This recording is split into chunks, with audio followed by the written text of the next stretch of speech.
You're listening to the Pre-Hospital Care podcast on the Medics Academy Network.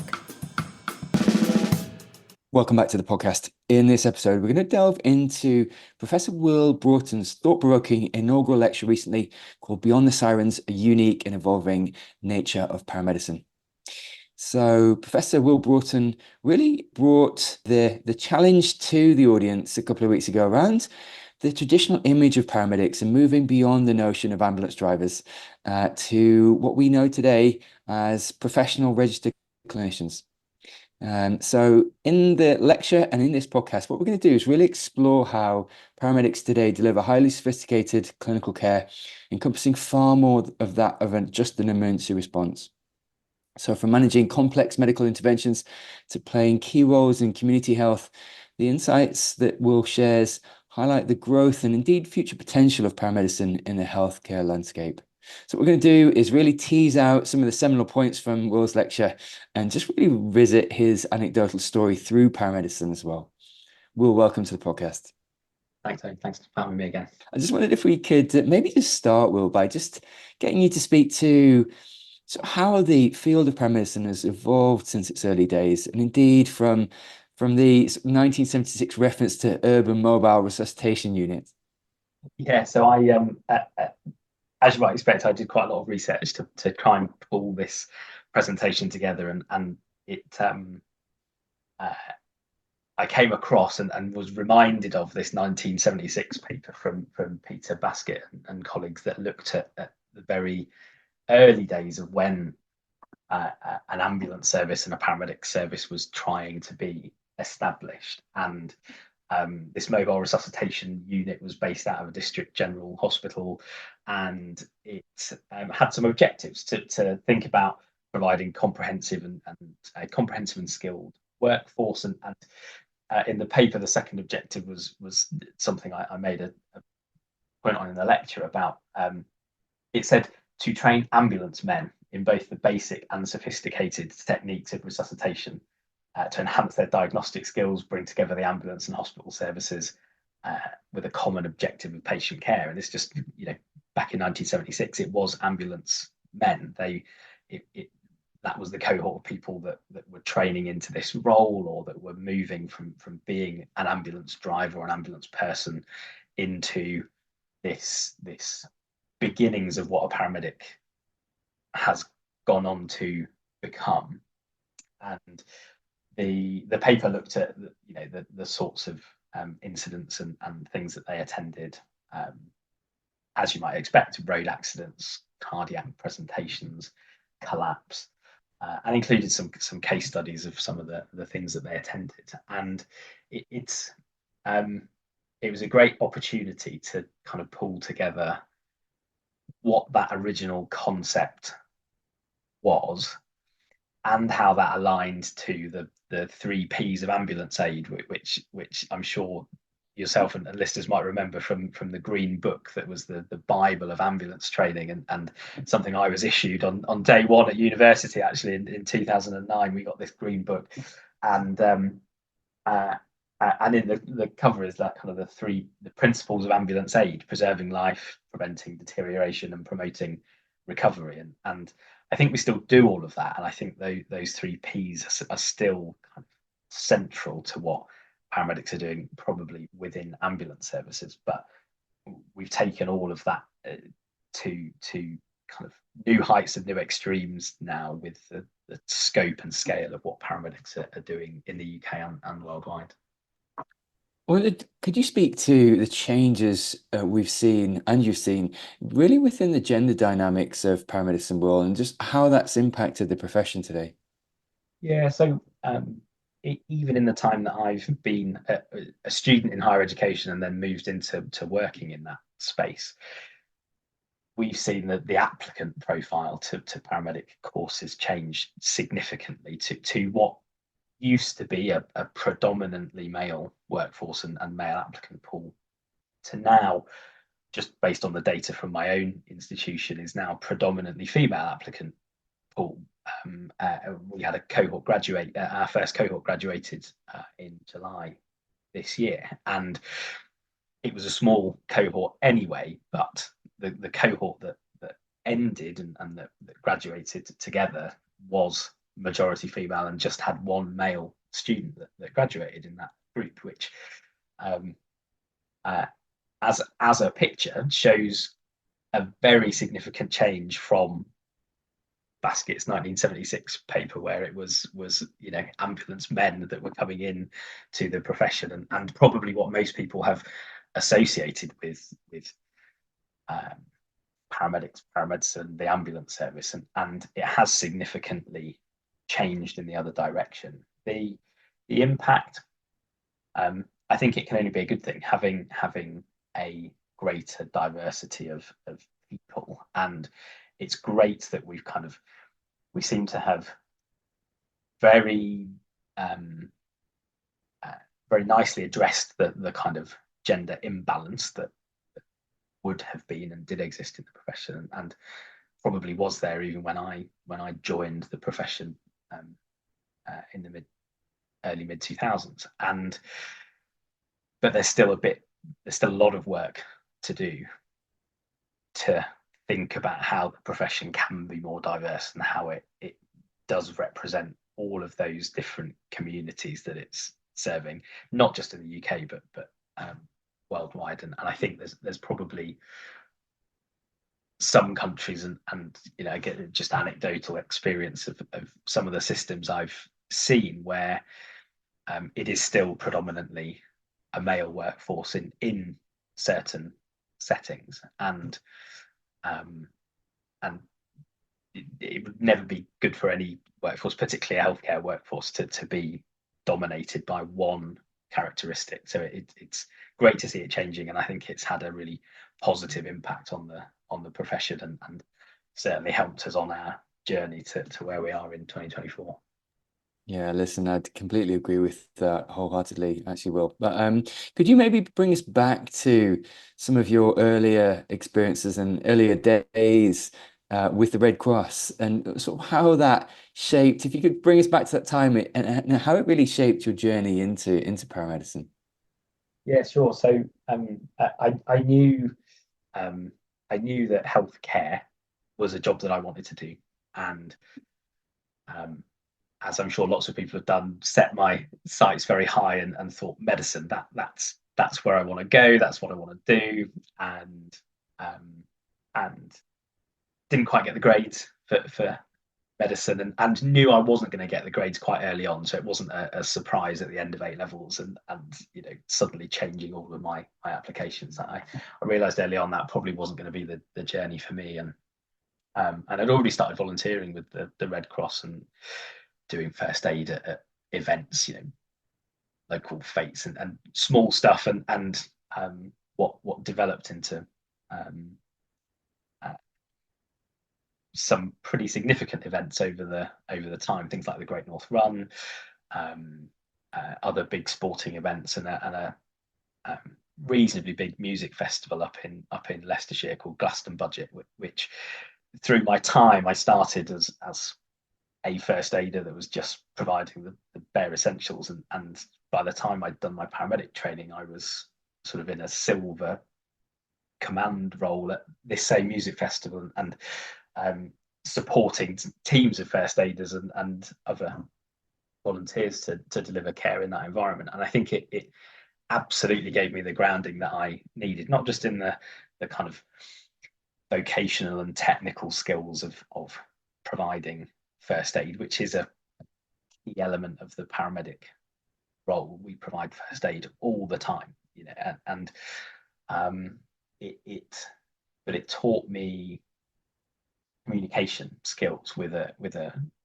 wide range of people. It doing it on a voluntary basis. People would often say, why are you giving up your weekend to do that? And I didn't necessarily have a good answer at the time, other than I enjoyed it, and I'd probably decided this was the career that I was going to go down, and started looking into university courses and that kind of thing, which it set me up very well to then go into my university interviews and be able to draw on some of that experience, and it wasn't the only thing, but draw on some of that to get me through my interview and start my paramedic science course at the University of Hertfordshire. And I then carried on volunteering. So it wasn't often these organisations will have people that will volunteer to get their place at university or on a course, and then they're never seen again. But there was a proper community that was established, and as my paramedic training continued to develop and one side qualified, it then allowed me to go back and continue developing that community and supporting people that had helped me to now improve their own skills, because they hadn't really had paramedics in the Red Cross for a long time. They used to subcontract them in and from different organisations, and I was part of the organisation when they were implementing paramedics into their practice. So it really did set me up and provide that foundation for a lot of what I've gone on to do, I think, in terms of education, clinical practice, and I will always value the time that I spent with that organisation. Listen, I think that's powerful. I think you're right. It's those formative experiences which can really transform and change the trajectory of someone's decision making. When they meet someone who is almost mentor-like, or indeed you start to figure out a way in which you can embody a profession, or indeed just reach towards a goal which is both achievable, but you've got a roadmap and indeed maybe hopefully a mentor. And like I say, giving back is absolutely key. And it kind of leads me quite nicely, Will, on to the next question, which is around the UK's first student paramedic conference. Could you speak to its inception, what its goals were, how it sort of came to fruition, and what the initial thoughts behind it were? Yeah, sure. So it was myself and a group of other students at the University of Hertfordshire that kind of looked across our own university, but also around the UK, and thought, well, there's a nursing society and a physiotherapy society, but there's no paramedic society at the university. And we kind of looked around and thought, well, there doesn't seem to be any paramedic societies anywhere. So we spoke to the tutors, and they thought it would be a good idea to set one up. Spoke to the student union, and it all started there, really, establishing the what was and we think the first student paramedic society at a university in the UK, and starting to organise like guest speakers and bringing people in just to kind of add a bit of value to what everyone was getting on the course itself. And then we thought, okay, how can we take this a bit further? Why don't we organise a conference? And I've told this story a few times to different people about how we managed to get the conference delivered, and it was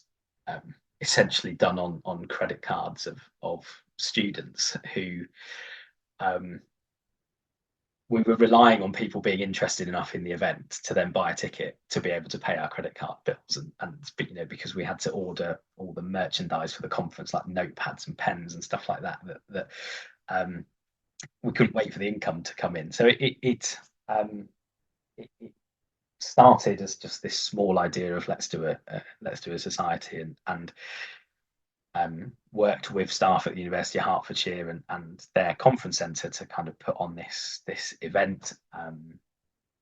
in 2013, and we were blown away because it sold out. We had students booking from all over the country, universities kind of putting on minibuses and things to get their students to the event, because it had never happened before. There was a lot of interest, and that put the pressure on to then make sure we delivered something half decent. And we had all the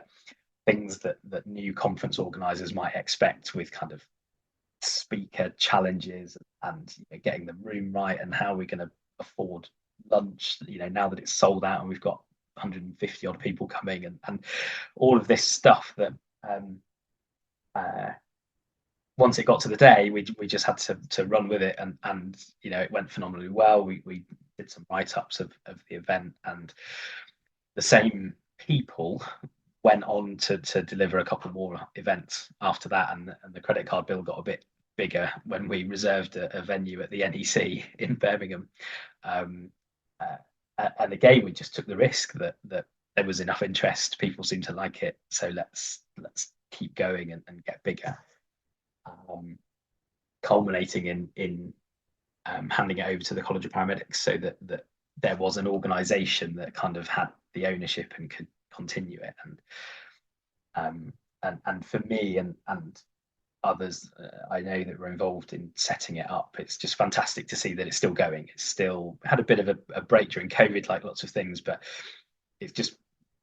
wonderful to see this annual event still happening, still predominantly organised by students, for students, moving around the UK, and it's coming up again in November this year, and I'm sure that'll be a fantastic event as well. Yeah, absolutely. No, absolutely. Could I get you to speak to your formative years? It's just that, you qualify as a paramedic and join London Ambulance Service. Could I get you to speak to how that shaped your view of paramedicine? Because it is quite a unique, working for London Ambulance Service, as did I, is a very unique perspective on life. You get to see this absolute disparate nature of social deprivation and then wealth, trauma, the violent crimes, the drug scene, and everything in between. And it's this array of human life in what is a very concentrated geographical landscape, but and extremely busy. Could I get you to sort of speak to those formative years and how it shaped your latter years? Yeah, for sure. I was very fortunate. I really enjoyed the time that I spent with London Ambulance Service, both as a student and then as what's now called a newly qualified paramedic, although that kind of preceptorship program didn't really exist. It was, we qualified, and I think I had 3 shifts with the mentor that had supported me as a student, and then it was, off you go, and 6 weeks later doing a car course, and then solo responding. So and my course was fortunate that we did a 4-year program, that 2 years at uni, a year working as a technician for London, and then back to uni for a year before we qualified. And I think that really set all of us up to have a good start in terms of having that responsibility, changing your rank slides from student to paramedic, and as it was then, being given your paramedic bag that was personal issue and yours to kind of stock and be responsible for. And I often reflect that London was a really good place to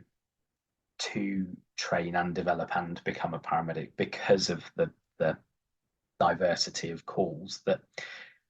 we don't see students attending now. So I was fairly comfortable with it. By the time I'd done my training and started working on the road, there was not much that I hadn't come across or been part of, or and simple one, cardiac arrest. I'd been to well in excess of 20 cardiac arrests in my time as a student. So then leading a cardiac arrest as a paramedic didn't seem so overwhelming. But students that graduate now from my university, from others, don't go to a working cardiac arrest in the 3 years that they're on their university program, because of the way that call volumes change, because of dispatch models and those sorts of things. It means we as educators have now got to work a lot harder to try and make sure they get those experiences in the university setting, somehow through simulation, through case studies and discussions, and every other method than actually doing it, because we've got no control over the cases that they're seeing. And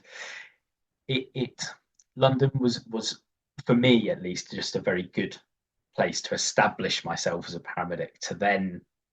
become involved with the College of Paramedics and supporting the London region with again, similar to what the Student Paramedic Society did, organising CPD events and trying to add value where we could to members in the London region, and be in an environment where I suppose I didn't know any better, because I'd only ever worked and trained in London, but an environment where I think there was a drive for progress. There was a culture of wanting to do things very well, and with that kind of London mentality that you get sometimes of, well, we're London and we are better than everybody else, and I think that was probably to its advantage sometimes, that it did push the boundaries of certain things, and yeah, provided a very good platform to become a paramedic, to consolidate all of that time at university, and then set me up for starting a career in education and moving into an academic kind of portfolio career that I find myself in now. Could I get you to speak to working with your wife on shift and just rotating shifts, and just that dynamic, because that's again, that's an extra dynamic of this disparate sort of social interaction where you're having to live maybe disparate lives around each other's schedules and rotating shifts. Could I get you to speak to what that was like? Yeah, it's only something we've done a handful of times, but it provided, on a personal level, it was 12 hours with the person that you're married to and live with, and so you got a lot of personal admin done over the day. 12 hours together in a yellow box, you get a lot of conversation done in between calls that you just wouldn't necessarily have that focused time together in any other settings. And we've had people tell us, are you mad? What, like working together on an ambulance? Is there something wrong with you? Why would you want to do that? And I think for us, it worked in part because we did have different clinical skill levels and scopes of practice. So when my wife moved to London Ambulance Service to look after what is now the APP urgent care program, and in her now role as the consultant paramedic for that program, it meant that we could work on an ambulance and our skills complemented each other. I had much more of a grounding and I suppose preference for emergency calls and patients that were a bit more unwell, and that was probably where I'd spent more of my time developing. And then Georgette had so much more experience and background in those urgent care, minor illness, minor injury type calls that are a crucial part of paramedic practice, and it just meant that there was actually quite a bit of learning that when we did go to a cardiac arrest, I took the lead, and our reflection was that went better than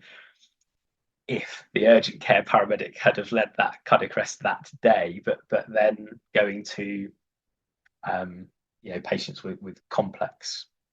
comorbidities and polypharmacy and stuff that I just didn't have as much experience and exposure to, I guess, then meant I did a lot of learning, and I think we had to go into that kind of situation knowing that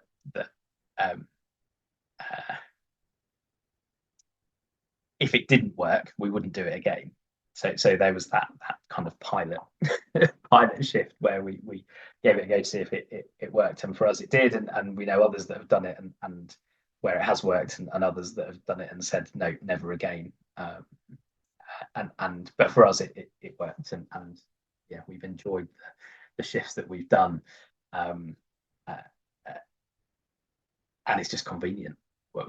It's yeah. Yeah, there's definitely an air of familiarity there, and you can maybe bounce off each other in a very different way. Will, could I get you to speak to something which is really quite interesting in a different way? There's the real meld of technical and non-technical skills that we see today, and that maybe indeed is taught at university today, and the sort of broader skill set and skill range. Could I get you to speak to sort of how that has really come to the fore within the university, and just, the essential need to have a suite of not only just good technical skills, but good non-technical skills, that verbal de-escalation, that sequential history taking, that good communication, all those softer skills, which are absolutely essential. Could I get you to speak to sort of how that has become hopefully a bit more of a central piece of training as well? Yeah, it has, and I think we in recent years that we've gotten a lot better at blending those technical and non-technical skills, and blending the academic and vocational components of paramedic science degrees, because it is still a practical, hands-on job. You've still got to be able to fulfill all of the capabilities of the role at whatever time in a whole host of different environments, and some colleagues might not thank me for saying this, but I think there was a point in time where the university model became a bit too academic and a little bit too theory based, and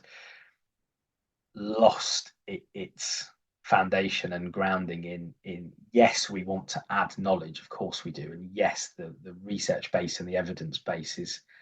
critical to paramedic practice evolving, but people still need to be able to do the practical, hands-on, vocational elements of the role to the same standard. And I think there was probably a brief point in time where the theory kind of overtook, and there were some concerns, from in practice, saying that the universities just weren't preparing people well enough for the hands-on part of the role. People's knowledge was fantastic, and their ability to connect the dots with a patient in front of them, and give a really detailed analysis of the pathophysiology of the condition the patient was presenting with, fantastic. But then when it came to leading that cardiac arrest attempt or managing a major trauma patient, those events that are now quite low frequency, but where the expectation is still that whichever paramedic turns up to that critically unwell patient, they need to be able to apply all of that knowledge very quickly and deliver the essential technical and non-technical skills that patient requires. And I think the university system has done a lot of work to kind of reflect on that, and the amount of simulation work that we now do to make sure people are prepared for those low frequency events has increased significantly, and making sure the non-technical skills and aspects of the role are captured in as much detail. It's trying to make sure that everything is delivered without one thing being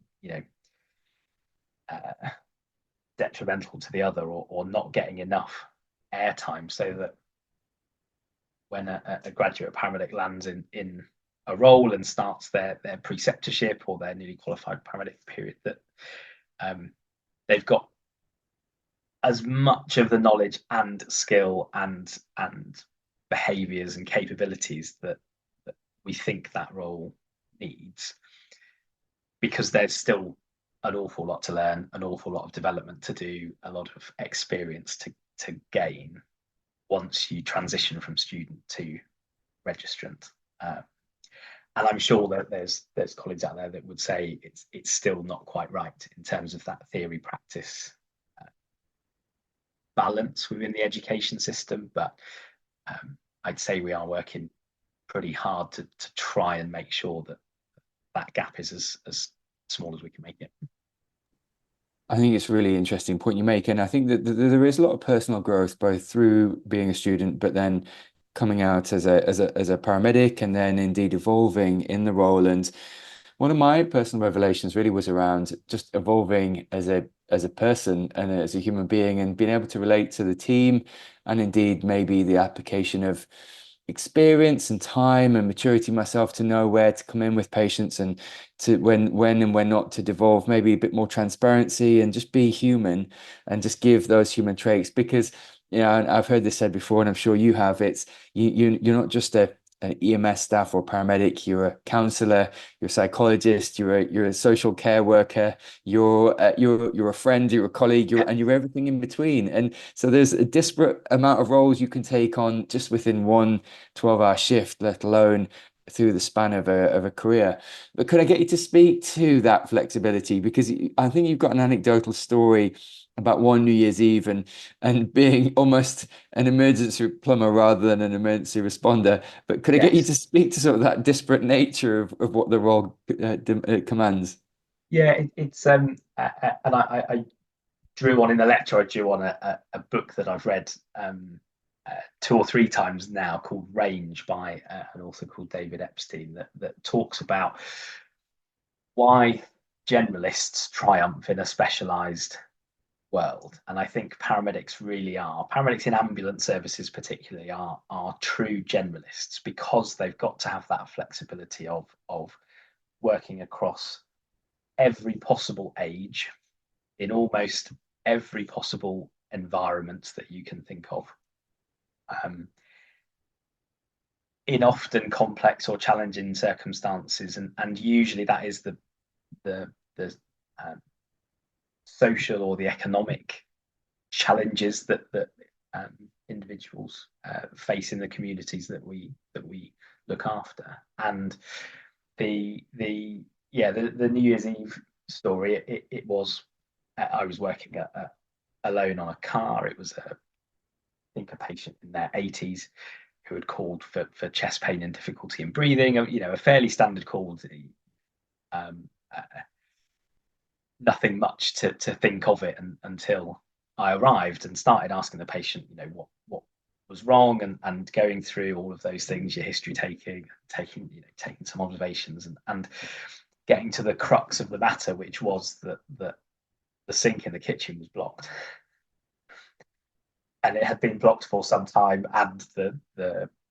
council that was responsible for coming to fix it had not done so. And this, in that particular patient, had built up to anxiety, which had started manifesting as some symptoms of chest pain and difficulty in breathing. And it was a simple fix. Now there was there's no plumbing on our paramedic training course, but essentially the U bend under the sink was blocked. So took that off, cleared it out, put it back on, sink drained, patient happy,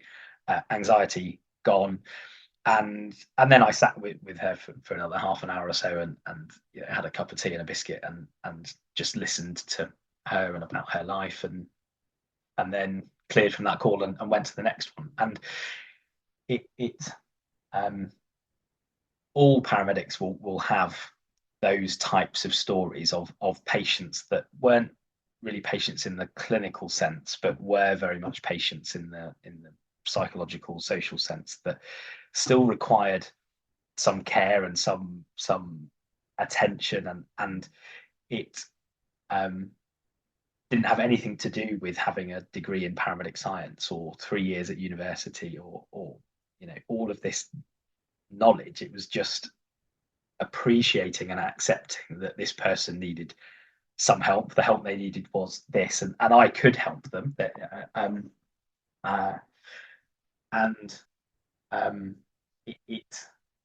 I think it just shows that flexibility, and I'm always reminded of a story from St John's Wood ambulance station in London, where there was a crew. One person used to be a hairdresser and one person used to be a chef, and they would have countless stories of providing both catering and hairdressing services to patients that they attended over the years, and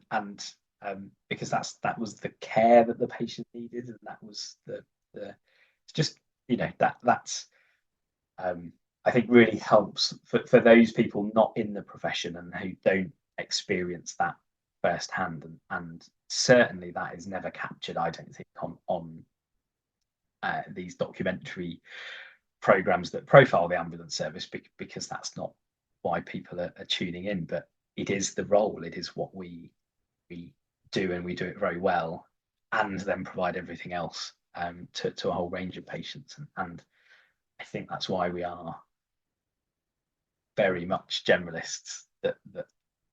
work very well in an increasingly complex and specialized and challenging world, but it is our general skills and knowledge and experience and behaviors that bring that shows paramedics for what they are and how helpful they can be to an individual, because we have that wonderful opportunity that lots of other healthcare professionals don't have, which is that generally speaking we see one patient at a time, and generally speaking we can spend anything from half an hour to 3 hours with an individual patient, working out exactly what's wrong, sorting through all the problems, engaging with relevant services, and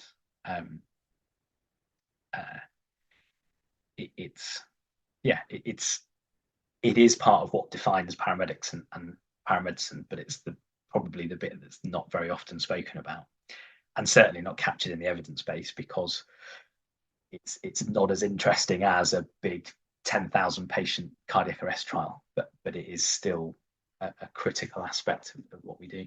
Yeah, no, indeed. Well, could I get you to speak to, so you've got a fundamental role right now in shaping paramedic education and indeed the future of the profession from an educational perspective. Could I get you to speak to how technology is shaping practice and indeed shaping education? It's something we're constantly aware of, and the big thing at the moment is artificial intelligence and how that's going to have an impact on our role as healthcare professionals, but also the challenges that presents in our role as educators and in designing curriculum and designing assessments that are still making sure that we're assessing the student and their knowledge and their capabilities, and not the knowledge and capabilities of a big language model that's produced a response for them. And it's as technology continues to evolve, it's something I don't think we're quite there yet in the curriculum in really defining how technology is going to influence the paramedic profession, because for such a long time the patient clinical record was on paper, and then it was changed to an electronic system, and that introduced technology that actually a large proportion of the workforce weren't necessarily prepared for. So one of the roles that we have as a university is not just making sure that technology is integrated into our curriculum, it's actually making sure that people are prepared for those technologies that are going to come in the future, and because it's not beyond the realms of possibility, and I think it's already happening in some places where those electronic patient records will start to become a predictive model. As you add more information into the system, it'll be trawling through a big data set in the background to then I don't think it will ever make the decision for us, but it will give us some predictions and some probabilities, and probably the screen will change color when you've entered enough information that says, on the balance of probability, this patient really does need to be in a hospital because we've the system has analyzed all this data that you put in, and here's a recommendation. Well, we've got to prepare people to be able to collect the right information to use that technology appropriately, and then apply different technological solutions to patient care. Things like point of care ultrasound. Now that we've got ultrasound devices that plug into your phone, they're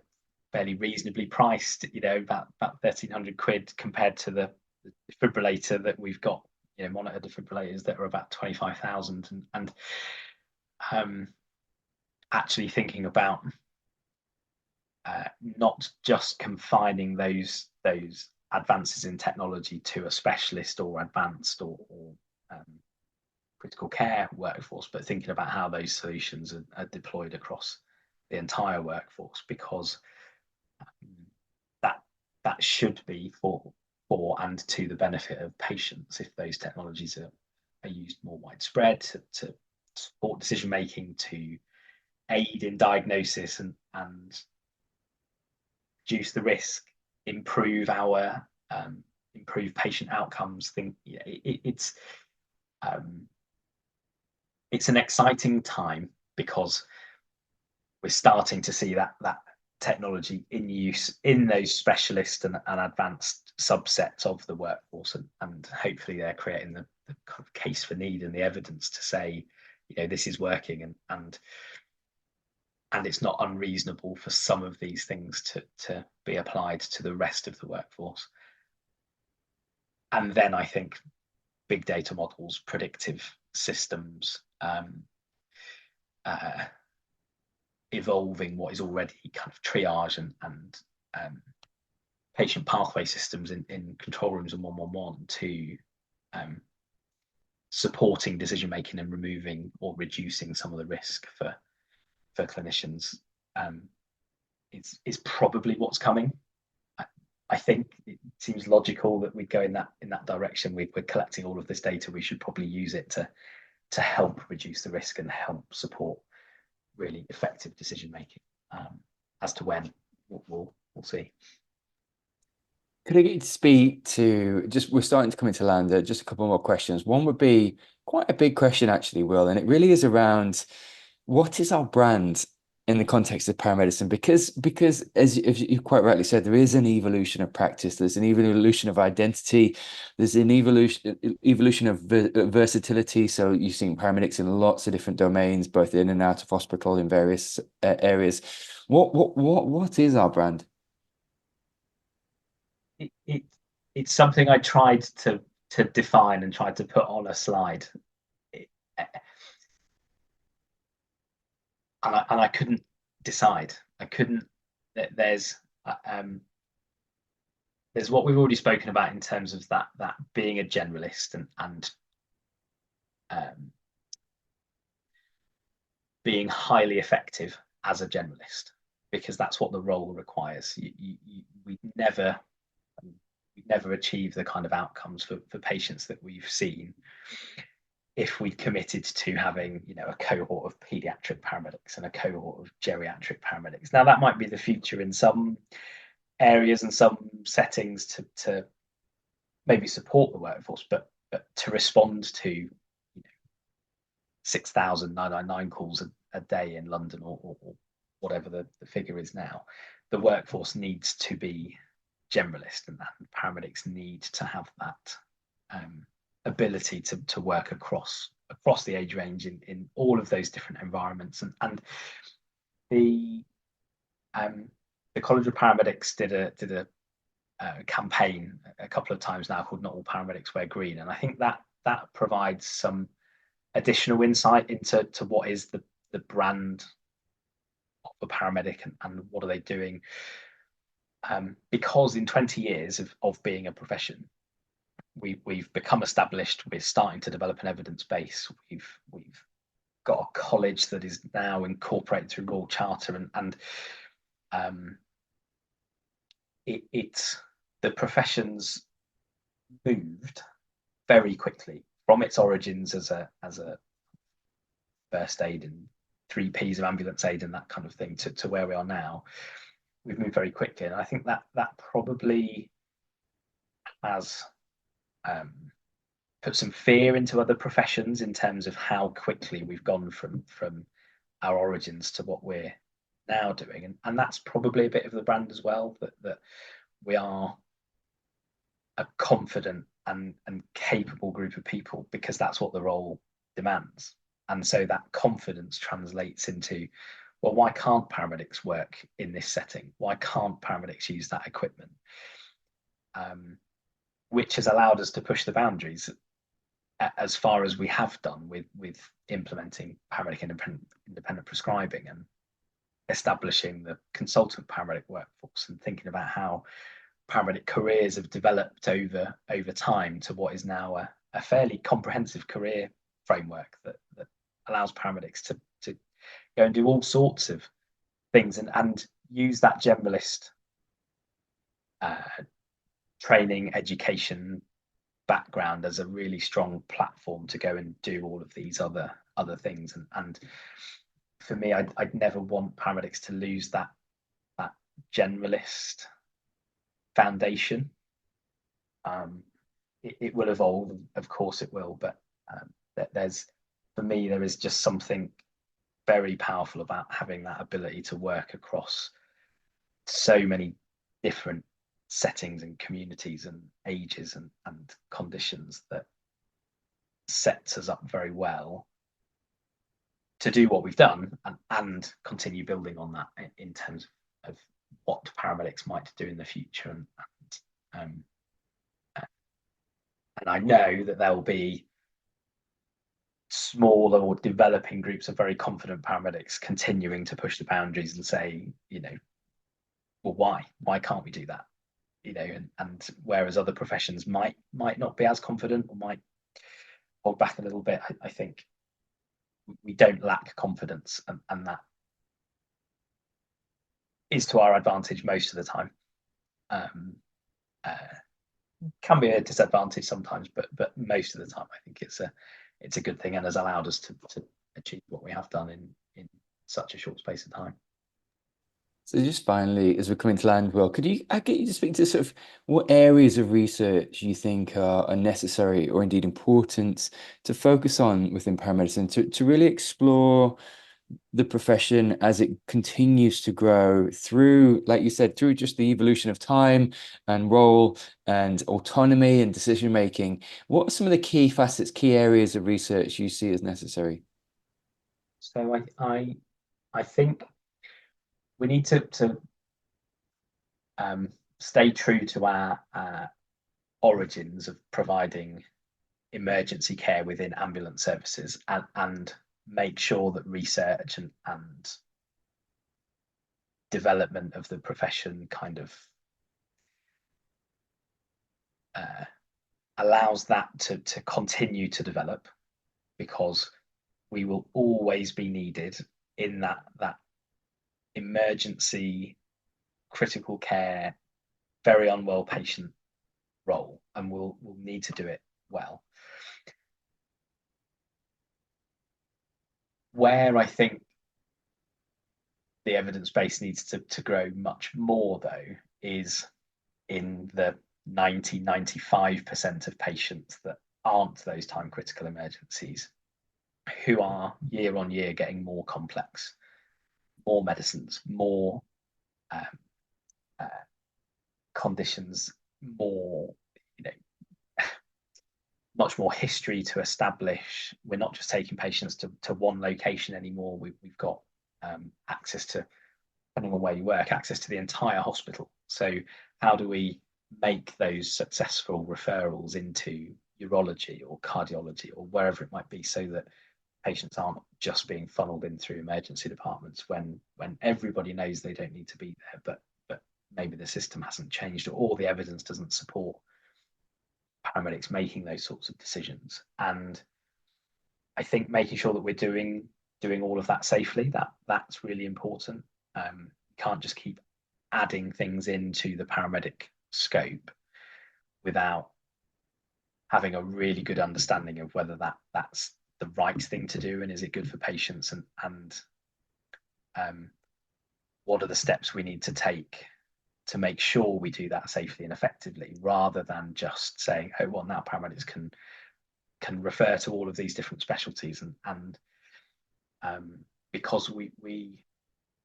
what we do suffer from, and I see this a little bit in my role as an expert witness, is that because the standards of proficiency that our regulator sets for paramedics are quite broad, that it means that if you put 100 paramedics in a room and ask them to assess the same patient, I think the standard will vary significantly, and everybody will be safe, and I think the patient would still get a good outcome, but the range of outcomes, depending on what individual paramedics have done for their own professional development, what one service allows them to do versus what another employer says they can't do, I think that's where we need some evidence to make sure that that generalist approach doesn't almost go full circle, and now we're so generalist and so broad that we don't we stop enhancing and improving patient outcomes by making good progress because the evidence doesn't support it. So it's making sure that we capture all of the, or as many of the relevant patient groups as we can, and not just having that focus on emergency care research, on critical care, which has probably grabbed most of the headlines in recent years. There's plenty of other really valuable research going on that's paramedic led that captures a range of other patient groups, but nowhere near the 95% that forms the majority of the workload of a paramedic in an ambulance service in 2024. Listen, I think you make a fantastic point there. And even just to be real and transparent with you, I think with running the podcast, it's really prudent to sit back and, like you said, not just focus on the 5% of critical care topics and sort of almost sexy topics really that really spark interest, but really address the majority of the 95%, the care homes, the geriatric medicine, maybe some of the pediatric issues, but certainly the chronic pathology, because like you said, the population is aging, we're living longer, but we're living with more comorbidities longer, and looking at some of those chronic comorbidities, which is really the day-to-day of paramedic practice. It really is managing depression, managing blood pressure issues, managing various other chronic pathologies, is the daily reality. And I think to your point, it's really prudent to focus on that actually, and focus on becoming better at that, because it's just the reality of what practice these days looks like. So it's prudent to focus on that. I do agree. And it's making sure that we provide the evidence base to enhance those patient outcomes for the groups of people that probably contribute to the burnout and some of the psychological well-being issues in the clinicians, where for the 20th time in a row a referral hasn't been accepted for a patient that needs a community mental health service or needs, because the pathway and the interventions and the guidelines for a major trauma patient are so well established that it probably never fails now. The major trauma network is so comprehensive that those patients are very well catered for, I would say, in most of the UK. But we still haven't got a consistent approach to getting the out of hours GP phone call answered to make a successful referral, or consistent access to community mental health teams that probably, more than people say it does, but probably contributes to that some of the burnout and some of the well-being issues that we see in the paramedic workforce, because they know what the patient needs, but the system just doesn't let them do it, and that is frustrating. Well, listen, thank you for the past hour. It's been fantastic just to walk through your experience, but also just your reflections on how the profession has evolved, changed, adapted, and to a greater extent overcome some of the significant challenges. So, but just thank you for your thoughts. Thanks very much for having me on. You're listening to the Pre-Hospital Care podcast on the Medics Academy Network.